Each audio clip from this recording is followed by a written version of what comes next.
A hunting party comes back at dusk with blood on their arms and meat on their shoulders. Children run first, then the dogs, then everyone else. But before anyone eats, people look past the hunters. An older woman is already by the fire, digging stick beside her. A baby on her hip. 3 adults waiting to speak to her before the meat is even cut. She knows where water still hides when the river looks dead. She knows which root fills your stomach and which one shuts your kidneys down. She knows which child's fever stopped being normal yesterday. She knows which 2 men should not sit beside each other tonight. If she dies in winter, the camp loses more than a person. It loses food, it loses memory, it loses sleep. So who was the most valuable person in a human tribe? The obvious suspect is the hunter. He comes back carrying the kind of food people can see. An antelope over his shoulders. A boar with a broken spear still stuck in it. Blood on his chest. Children staring. Dogs whining. If you arrived in a camp 30,000 years ago for 5 minutes, you would probably pick him, which is exactly why he makes such a good false lead. Because the real question isn't who looks impressive. It's this: if this person disappears tomorrow, how much worse does life become?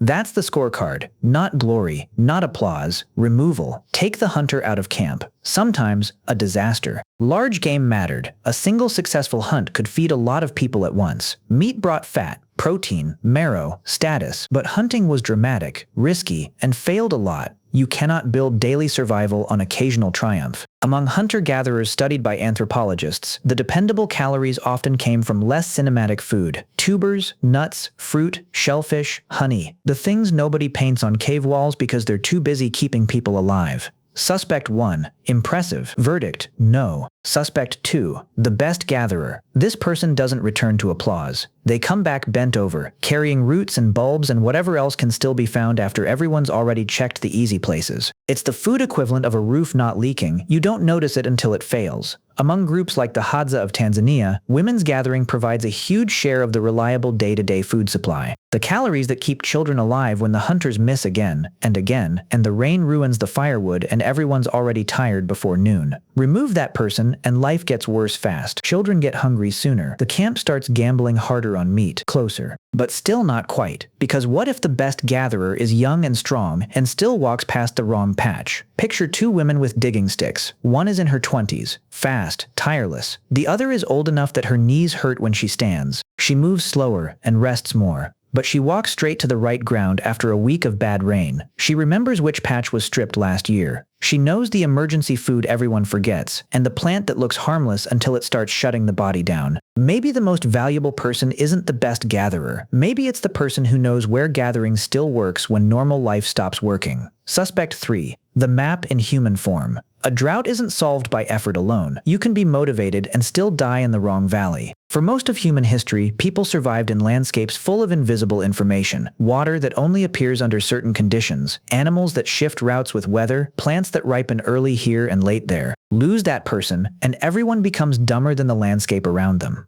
People search longer, choose bad routes, miss hidden water. A hard season becomes a catastrophic one, very strong. Still not enough, because knowing where the food is doesn't help much if half the camp is too injured, sick, or busy carrying babies to go get it. Suspect 4. The healer. A child is burning with fever. A man comes back with a gash in his thigh. A woman is trying to give birth and something is taking too long. In your world, this is when you go somewhere. For almost all of human history, there was nowhere to go. There was only whether someone in camp knew what to do. Herbs, splinting, cleaning a wound, knowing when to force fluids or sit beside someone through the night. Prehistoric skeletons show ancient humans cared for injured and disabled people far longer than they could have survived alone. People with severe injuries lived for years. People missing teeth were fed. That only happens if somebody helps, over and over. In a camp of 30, one infected cut isn't a footnote. One difficult birth isn't a private tragedy. Strong suspect. But a healer can keep people alive without keeping people together, and a group that comes apart can die even with plenty of skill inside it. Suspect 5. The peacemaker. Nobody cheers when someone stops an argument before it happens. But small human groups were pressure cookers, 20 to 50 people surviving together with hunger, jealousy, romantic competition, crying children, unequal effort, no police, no manager, no lock on a door that doesn't exist. Someone takes more than they should. Someone boasts after a hunt. Someone's child gets blamed for something they didn't do. The danger was rarely one big enemy. It was small conflicts piling up until camp splits in the worst possible possible season.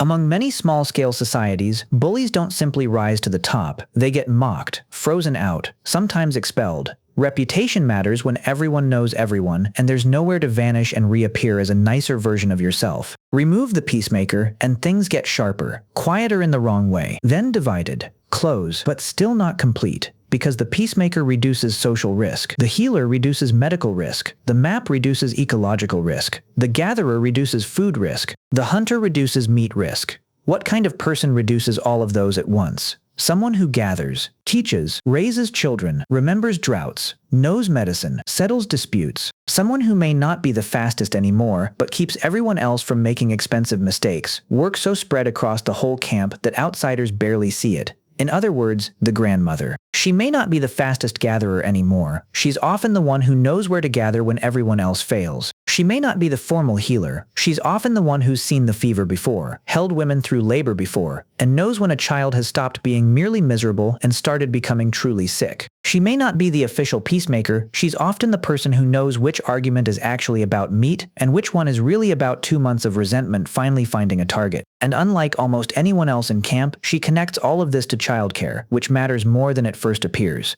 Human babies are absurdly helpless. A foal stands within the hour. A sea turtle hatches and runs for its life. A human newborn can't hold up its own head and stays dependent for years, carrying, feeding, watching, rescuing, at a frequency that makes one exhausted parent a terrible design. So humans didn't evolve to raise children alone. Anthropologists call us cooperative breeders, children raised by networks of mothers, fathers, siblings, and especially grandmothers. This is where the grandmother stops being a sweet side character and starts looking like infrastructure.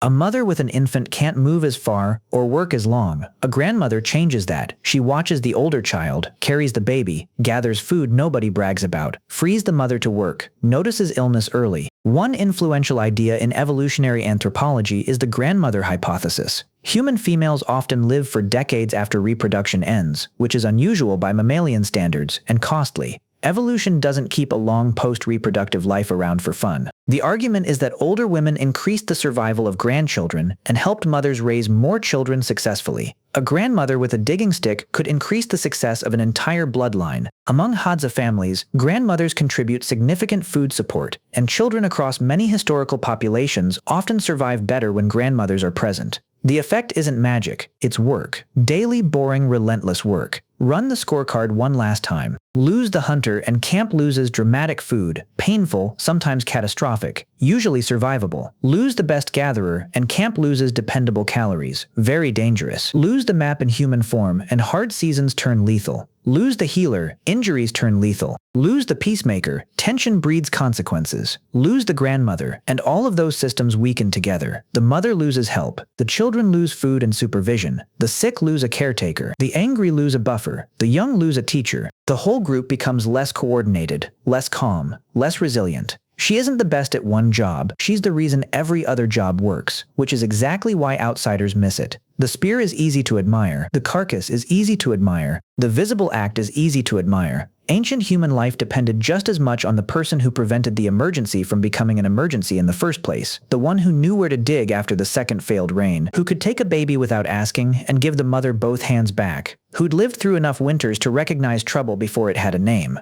Human intelligence evolved to remember landscapes, to coordinate people, to raise helpless children, to stop disasters before they had names. Imagine arriving in a camp 30,000 years ago. You'd probably spend the evening watching the hunter. The people who actually lived there would be watching the old woman by the fire.